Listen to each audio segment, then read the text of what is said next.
Hello, welcome to Jazz Emporium. So today's channel message video is going to be a non-One Direction video, which is going to be about John Lennon. I've been meaning to do this video for a while. I meant to do one on his birthday, which is October the 9th, but things got in the way and I got a little busy and distracted with other things and other videos. So this time I am going to do it, and I'm releasing it for his death date, which is December the 8th. Now, for those who know who John Lennon is, I don't really need much introduction. He's a member of the Beatles, you know, pre-One Direction. So if you guys liked One Direction, maybe you should guys listen to the Beatles. The Beatles are a really amazing band made of John Lennon, Paul McCartney, George Harrison, and Ringo Starr.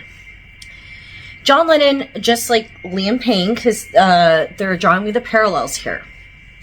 John Lennon died when he was 40 of a gunshot wound, 5 gunshot wounds from a man named Mark David Chapman, who shot him.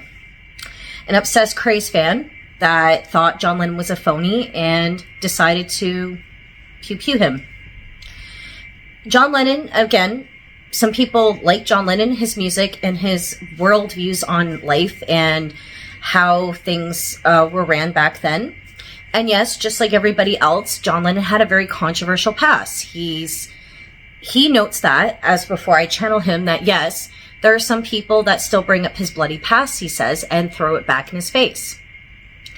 So again, I'm just channeling the person. I'm channeling his energy, and we'll see what comes up and sees what he acknowledges or what he doesn't. And everyone has the past. Like I've told people, everyone has a past. Everyone has skeletons in their closet. Everyone has done things that they're not proud of. So do you like the artist, or do you not like the man that is the artist? Do you separate the artist from the person, or do you combine them together? That's the bigger debate probably in this video, now that it's been over, I think, 40 years since he's been dead. But I think he's a very, very important person in music. He's made a lot of contributions, wrote a lot of beautiful songs, did a lot of beautiful things. And yes, he's done some bad things that humans do on a daily basis, whether you're famous or not. So with that being said, I do hope you do enjoy this video. Again, keep the comments civil, and this is for entertainment purposes only, so don't sue me. And please be respectful of everybody that I do channel, including their loved ones, their family, or whomever is still alive from their camp. I shouldn't have to say that, but unfortunately, people say some rude things in the comments. And, you know, sometimes, again, I don't want to have to be like a policeman or a policewoman and go, hey, you know, don't do that, don't say that. But, you know, even I'm guilty of saying it, even on Twitter or certain platforms, because again, we're humans, we're allowed our opinions, but do keep it civil. You know, try to be kind to one another. Try. Just try for the holiday season. I will eventually show you guys my Christmas tree and stuff. It's still up and running. I'm very late this year. And I do hope you do enjoy the John Lennon montage. And I do hope y'all stick around for the video, the channeled message. And see you in the next video, and enjoy the video montage. And I shall see you. Oh, and oops, before I go, oh my God. If you want to book a personal reading, here, please reach out at jazzemporium@gmail.com. My site's still currently down. And I have a PayPal if you do want to be paid. So, or if you don't want to pay me, sorry. I don't know, word fumble, word salad, that's pre-energy channeling. So please, if you do want to reach out to me, jazzemporium@gmail.com. And yes, here's the PayPal. But if not, that's cool too. And thank you so much for your comments, likes, and subscribes. And please share this video out. Share all my videos out. That'll be great. Thank you so far. I am so excited for 2026. And I shall see you in the channel message. Bye for now.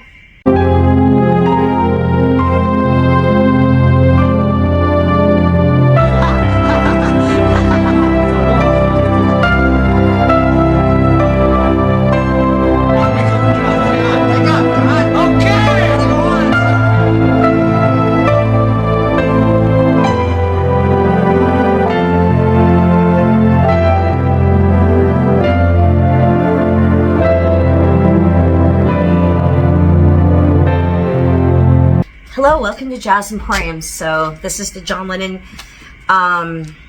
reading. I got my clear quartz. Before we get started, please get a hold of me at jazzemporium@gmail.com. Site is currently still down. I am so sorry, guys. I don't know why I'm having word salad problems. And Here's the PayPal if you want to pay me for anything. That'd be great. If you want to pay for reading, that's awesome. So let's get started. Let's call him in. John Winston Ono Lennon. October 9th.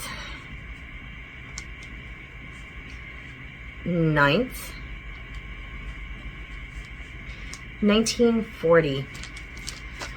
Okay, the first thing John Lennon is getting me to draw is his spectacles with the night that he got shot. Okay. So that's the first thing that's coming up. He showed me the blood stain, like what the Yoko put on her artwork. He said he's drawn me to, the first thing he's drawn me is to Yoko's artwork, where there was an art exhibit she did about, and she showed me the window pane where there was the bullet holes through the glass. She says, in one of her artworks, he showed me the perspective. When it's one perspective of the glass, you are the victim. And when you're the outside the glass, you're the perpetrator. He says, that was a very profound thing, and that was good for her healing process, and he wants to give Yoko credit for that. And people are probably rolling their eyes going, oh crap, Yoko. He goes, yes, he's very well aware that Yoko is a sore spot for people, that a lot of people don't like Yoko, but I put her through some stuff too, and I was no saint. And he goes, I guess we shall start from the beginning. He goes, let's go back. He's very animated when he talks, very like, okay, shall we go back? He goes, let's start from the fucking beginning, he says. And he's got a heavy Liverpudlian accent, so he goes, I'm hearing that song, I Was Great.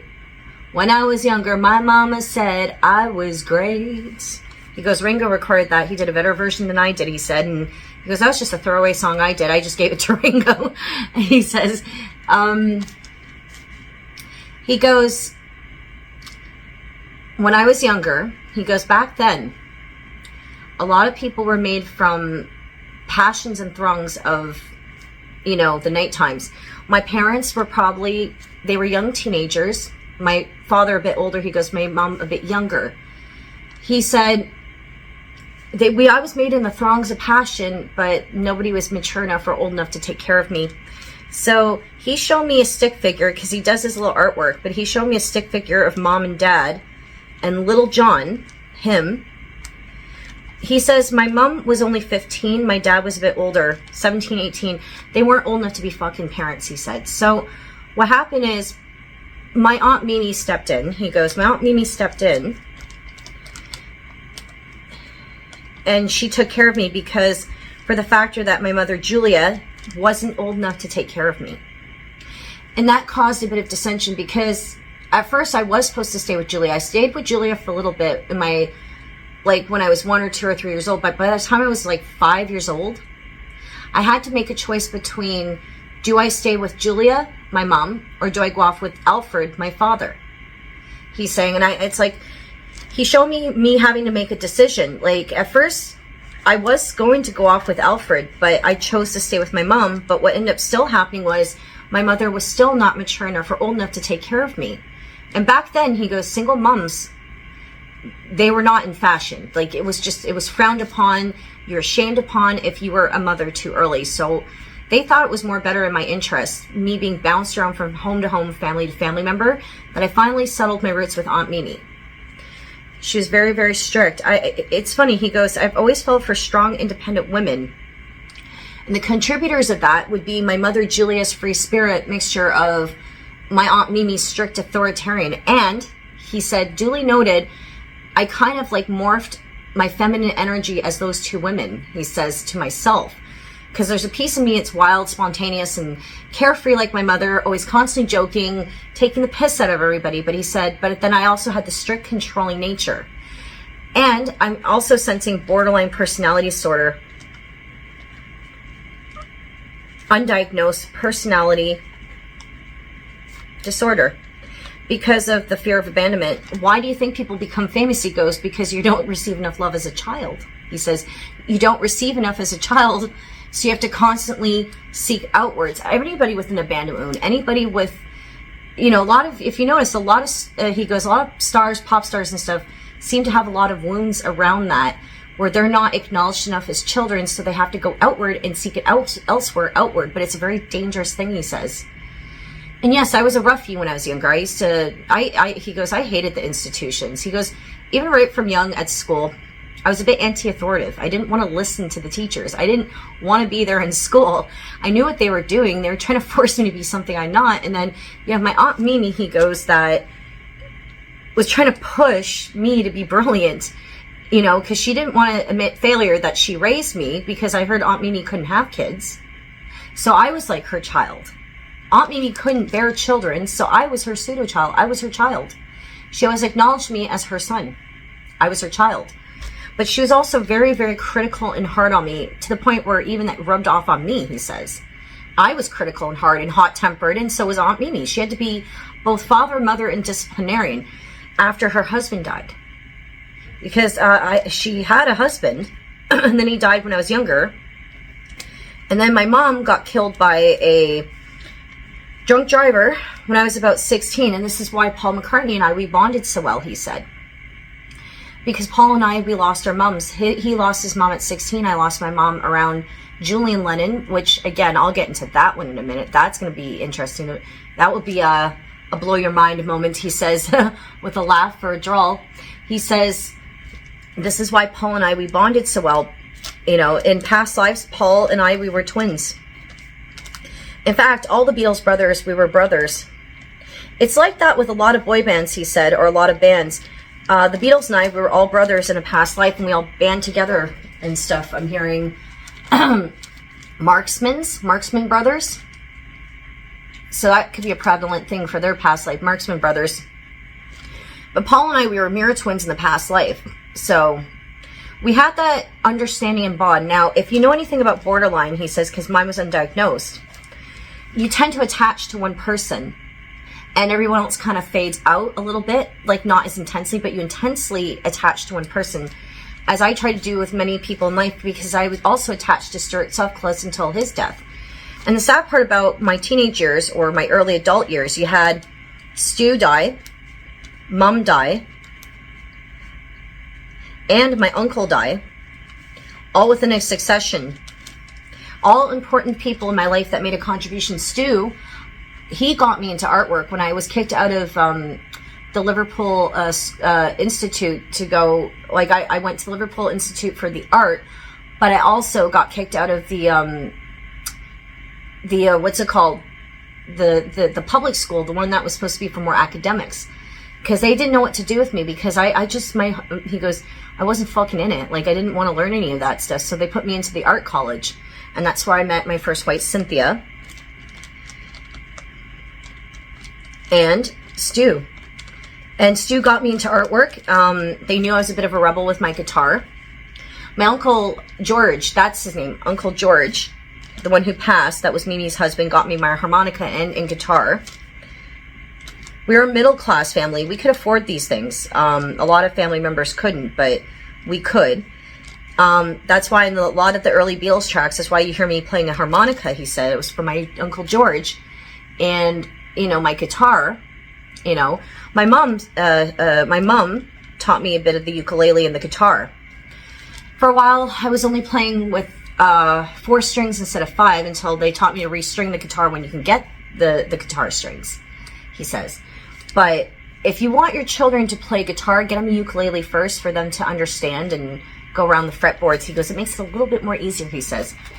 Always give your kids a sense of outlet of creativity, he says. We're too clinical in this world and too fractured. But he said, we'll get into that a little bit later on too, because he goes, I have a lot to say, he says. Okay, what else do you get, John? He says, when I met my wife, Cynthia, I learned a lot from her, but she also learned a lot about me. Blessed sin, because I put her through hell. He says, I want to acknowledge that. And she's up there in heaven with me. We've reconciled and we've made amends, but bless her heart, when she was down here, I put her through hell. And it was a lot of my woundings from my abandonment from my parents, he said. And I know people hate me for this. He goes, and I hate myself for this. And that's why as I gotten older, I got better. but it took a long fucking time. Yes, if we want to get that out in the open, I did cheat on Cynthia numerous of times. He goes countless of times when I was on tour with groupies, anything that would walk with a pulse. When fame gets to your head that much, you start getting a grandiose sense of ego where you think you're untouchable, you're untouchable, you're untouchable, and we were untouchable, and everybody loved us, and then 1966 happened, and we had a bit of a humbling period. But yes, I did smack Cynthia. Yes, I did cheat on Cynthia. That's a big one that comes up, and he's acknowledging, his higher self is acknowledging to me, he goes, yeah, I was a fucking asshole. And I was controlling, and I was very cutthroat to her, and I was rude, maniacal, and he said, and yes, I did a lot of acid, and it interfered with our first son, Julian, which ironically, Julia, I named her after my mom, but that was my mother coming back into my son, and we were having unresolved issues of the abandonment. And yes, I did not treat my son, Julian, very well when I went with Yoko, and my first son suffered a lot more than the second son. So there was a reincarnation, family loops. He said that I came here to break away a certain cycle and pattern of abandonment. And yes, I did reconcile with my father in 1965, he said, but I wanted nothing to do with him. And then again, before I passed away, I confronted him a lot of what he did to me in the primal scream of the song, Mother. I was in therapy for that with Yoko, and we were getting out our primal rages out of our childhood, he says. We were getting all that out. And yes, I was not nice to Yoko too. I did for the Lost Weekend. Went out with somebody named May Peng for a year. She set us up.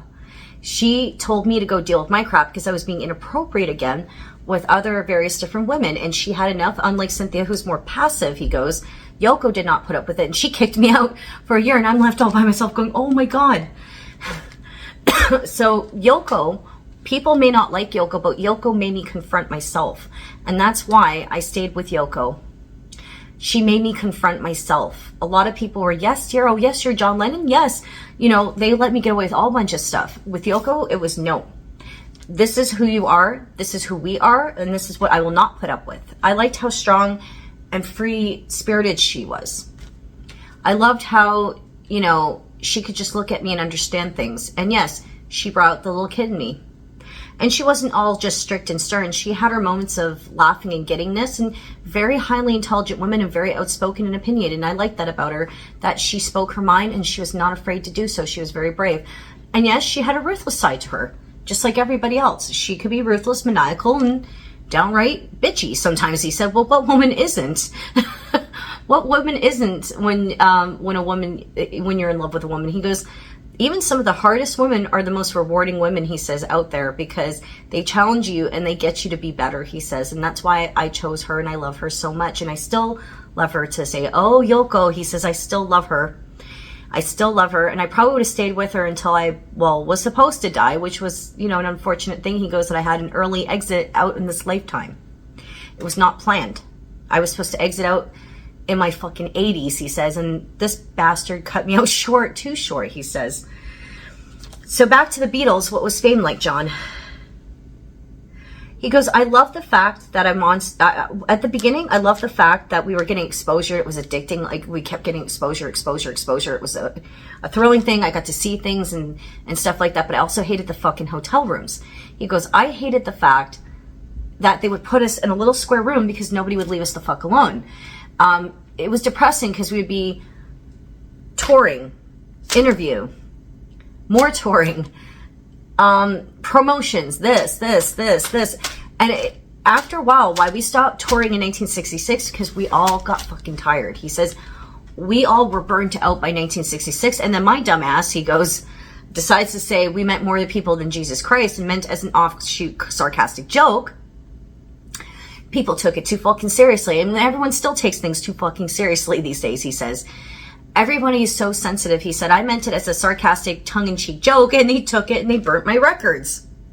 He says, they burnt me fucking records, he says. And he got so mad because he's like, I meant it as a sarcastic joke. I tend to have foot and mouth syndrome, he says. I say one thing and people are like, oh, and it's like, blood to your head, it's the fucking truth.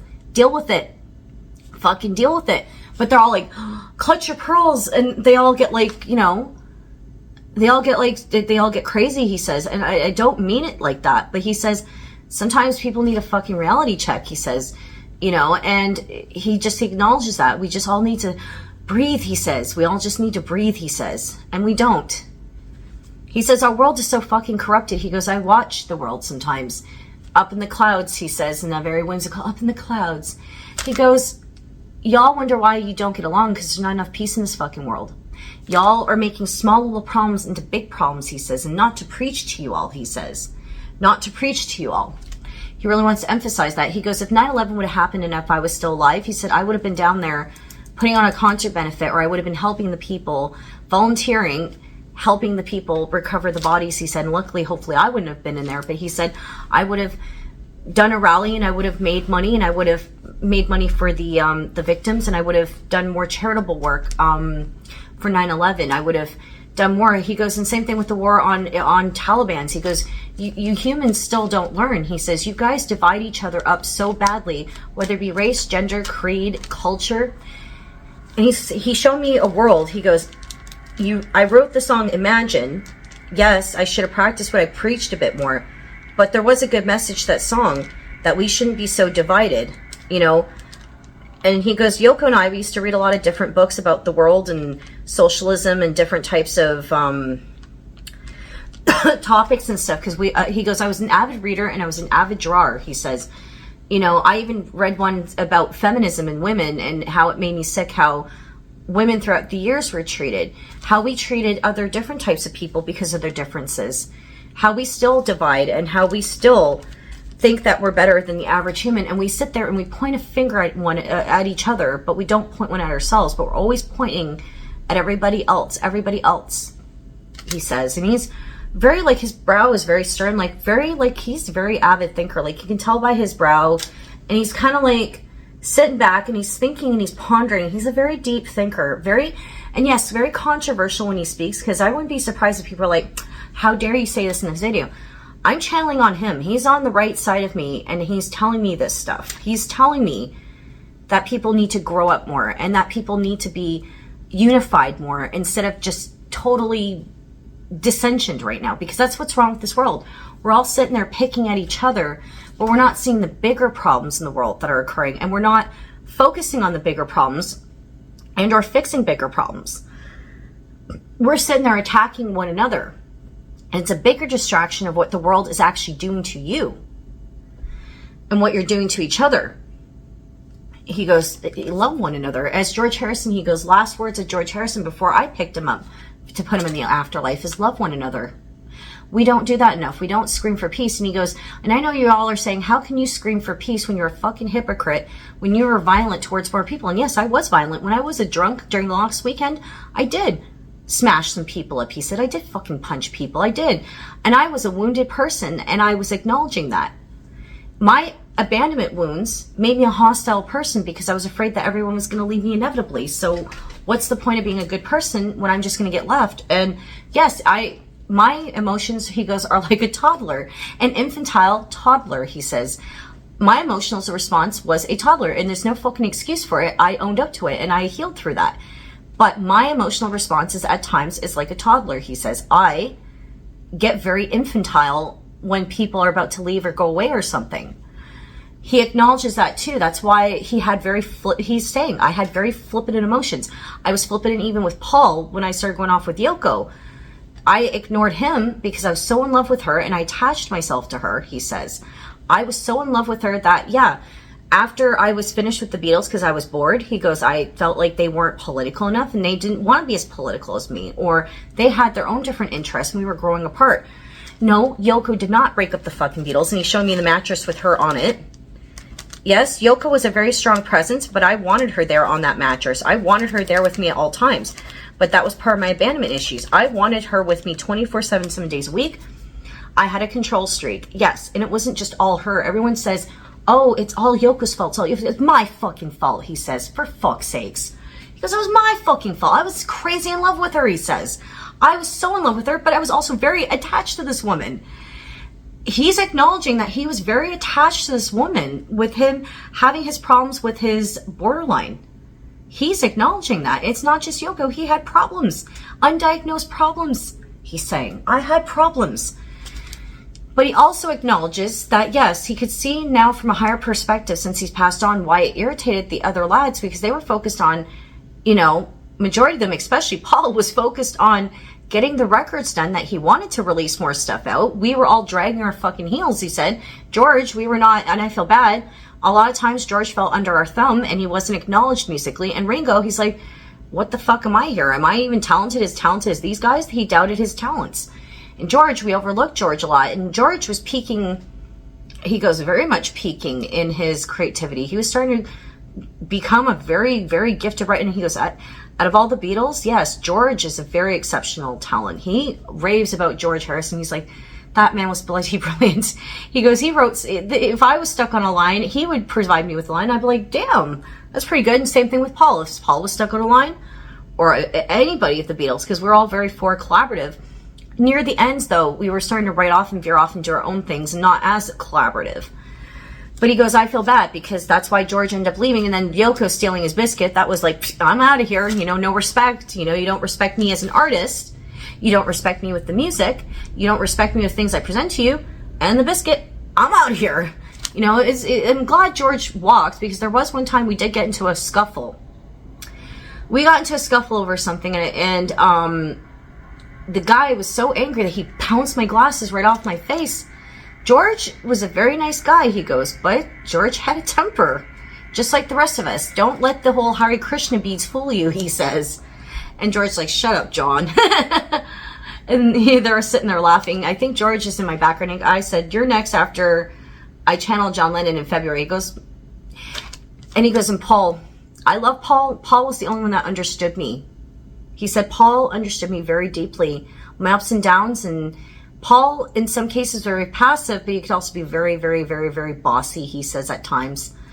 Paul wanted to strap on the boots and get things done, but, you know, Paul had a propensity to kind of mother us at the same time and try to be the leader. And we're all looking at him going, who died made you boss, Paul? Paul was always the go-getter, wanting to get stuff done. The other three of us, we were more passive, lazy. Come on, lads, let's go make something. You know, like Paul was always the one wanting to get up and doing something, and it kind of pushed against the grain. The real problems was 1967 after Brian Epstein passed. He goes, the real breakup started to happen between 1967 to 1970. It was a long breakup. People think, oh, it was just the short, quick, Paul McCartney announces the Beatles broken up, that's it. He goes, no, it was long and drawn out. We all had to go in and literally sign a document saying that we were finished with the Beatles. The last technical album was supposed to be Abbey Road, but we had stuff left over from Let It Be, so the Let It Be was the one that was released afterwards, and it was like the unfinished shit, but it was really supposed to be Abbey Road was the last album, he says. So for all you Beatle fanatics, he goes, because I know you remember better than I do, Abbey Road was the last fucking album, but we basically, we had unfinished stuff, and that was the Let It Be album. So it was technically the last one released out, but Abbey Road, the end, meant the fucking end. He goes, and what really irritated me, he goes, after the Beatlemania and stuff like that, they all expected me to do things like Love Me Do and stuff like that and all that. And he goes, that me was so old when I started that, and that was my teeny bopper days, because he says, in a way, the beginning of the Beatles was more teeny bopper, designed for that time era where everything was more pop and teeny bopper. Like, when we started getting to 1965, he says pot, you know, we were starting to get more into like a Bob Dylan sort of era, you know, the whole folky sort of stuff. And 1967, acid, he says, lots and lots of acid. We started to evolve that way. He goes, what made us really good artists? We were relatable to the crowds and the fans, he goes, but we also, he says, we grew with our music, and that's what artists need to do. You need to grow with your music instead of just producing the same shit or going with the trends. Do something that's so different, that shocks people, that makes them want to go put on your record and say, when they put on the record, that's you, and not just tons and tons and tons of people sounding alike. That's the problem. Music has lost its autonomy, he says. Where's your fucking autonomy, he says. He goes, write that down, autonomy. A lot of people don't have autonomy these days. He goes, it's become more of a bloody business than a bloody creation. That's why we try to create Apple. He showed me the Apple. The whole thing with Apple Records was we wanted people to express their creativity, but everybody made it too much into a business project to the point where we lost fucking interest. And it went down because we had a pie in the sky idea, but we had nothing to ground it. And we were all too much at each other's throats to ground it and to be businessmen. we wanted to be artists and creators. We weren't really necessarily worried about the business. And here goes Paul, almost losing our fucking catalog to Michael Jackson, he says. And he's like, Michael Jackson. And you know what he says? We were artists first, businessmen later. And now the industry, you have to be business first, literally, and artist later. And they treat you like a product. And he goes, and I see a lot of artists go down throughout the years as I'm watching you guys from up above, he says, and it's really, really sad. It's sad what the fame does to people. And it's sad how lack of compassion we have towards other people. It's even sad today how we treat each other, he says. There's no peace in this world. And I'm not being cliche because I wrote fucking imagine, he says. It is sad that we don't seem to have a lot of peace in this world, and we're not peaceful towards each other, and we still treat each other like fucking garbage. We still treat each other like garbage. He goes, that's the real sad thing in this world, he says. We need more love in this world. We need more peace in this world. We need more unity. More fucking unity. What do you predict, John Lennon's going to happen in the future? I know it's the first question, the first time I've asked this to a higher spirit, like a spirit that's departed. He goes, in just trajectory, if you guys don't get your shit together, it's going to be lots and lots of destruction. He goes, a lot of people are just not going to want to love one another anymore. It's going to be so lonely in this world. You'll have a bunch of people walking around the world, but this world will be so lonely. You'll have a lot of people walking around, but nobody will want to be around each other. We've created such a closed-off world. The technology's great. Technology's great, and we always embrace new technology. As the Beatles and we progress in our music, but the technology will take everything over, and humans will no longer want to suture together and converse or love one another. Music, he goes, is going to take more of a mechanical sort of thing. Now, does he mean mechanical like music, or do you mean mechanical as in like instrumental, or do you mean it more mechanical as in way it's produced? He goes, the technology will surpass its own. It will be great for recordings, but he goes, but the music's just not going to have any substances. It's going to be like, people are not even going to be writing from the heart anymore. They're going to be writing what it is. Like, there's going to be no play on words. There's going to be no creativity. It's going to be so clinical, cold, and compressed, he says. Whatever that means. And he showed me a CD disc. He goes, yeah, I'm an old timer. Rock and roll 88 CD discs and stuff. He showed me the olden times where they used to put on record players and radios. He says, I think music's going to take a nostalgic feel. Some people are going to want to go back to the old sounds. A lot of things are going to be still resurfacing and recycling, I'm hearing. Things are going to be resurfacing the ways of doing music, but it is going to go back a bit. These people are going to miss that hum and hiss analog. So they're going to want to go back to that. They're going to want to go back to maybe nostalgia, 60s, 70s, 80s. It's going to get to the point where people are going to get bored of people being flashy, he says, to the point where they're going to want to take a step back and go further back. Women's rights, he goes, is going to be a big one that's going to be challenged, that women are going to take more of autonomy over themselves, and men are going to have to back the fuck off, he says. A lot of you men need to step up and treat your woman better. A lot of women, you need to take your power, because these people are focused on taking your power from you, and you're going to rise up, he says. He goes, I am for the women being treated like human fucking beings as they should have been right in the first place, he says. John, you're saying a lot of controversial stuff. People are going to hate this. John goes, you know what? Controversial or not, I speak the truth. What got me in trouble in life is I spoke the truth and nobody liked it. People couldn't handle the ugly fucking truth. Some people thought I was a genius. Some people thought I was barking mad crazy, he says. But I just pointed out reality to people, and I pointed out my perspectives, my views, and whether you guys took it or like it, that's great. And if you didn't, that's fine too. But you should be allowed to speak your fucking opinion. He goes, that is the problem here. We are not allowing people to speak for themselves. Speak to yourselves. Be honest. And the right people will love you for your honesty, and the other ones will just, they'll float on by. Because again, we can't make everybody happy. We can only make ourselves happy, and we are allowed to speak our truths. He goes, open your eyes up, people. Is there anything else you want to say to your fans, your loved ones? He goes, Yoko, I'll see you soon, he says. He goes, Yoko, I'll see you soon. Jillian, I love you. And I'm sorry for how I treated you. Sean, You're doing very well, he says. Thank you so, so much. I love you, my son. I love you, my son. And it's sad that I didn't get enough time with both my kids, he said. I really, really wanted time with Sean and Julian. I would have reconciled with Julian. I was meaning to reconcile with Julian, but unfortunately that didn't happen. And in the next lifetime, we will fix that. I'm hearing Julian and John in the next lifetime will fix that. So reincarnated, I am going to come back, he said.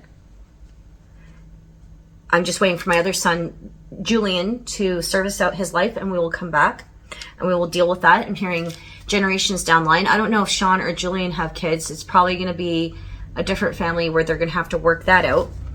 Abandonment. I'm hearing big abandonment issues. Abandonment. Okay. Abandonment issues. He goes, the drinking too. I had to deal with quitting drinking, or at least simmering down the drinking, because that was a big one too. He showed me whiskey and shot glasses and stuff. He goes, that was a big thing I had to deal with. In the last weekend, drinking.